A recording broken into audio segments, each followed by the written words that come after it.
لگوری رکفتنا که دنابره هسده و حکومت سوریه ده هاتیه امضا کرن هجماره کردن جهازن شروان یپگه و یپجه جتاخین کردان اشرفیه و شیخ مقصودین حلب درکتن و جاره نزدیکی 500 شروان بون هجماروان تاوی چکن خوین سوک چکن خوین گران جه حلب درکتن و بری خدان روش آوای کردستانی دی یک نیسان و مهدا مجلس گشتی تاخن شیخ مقصود و اشرفیه لگل شاند حکومت سوریه جویا بونو پیمانک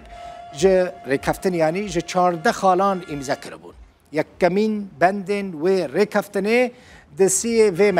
ماه نیسان 2025 دا هاتو بو جی کرن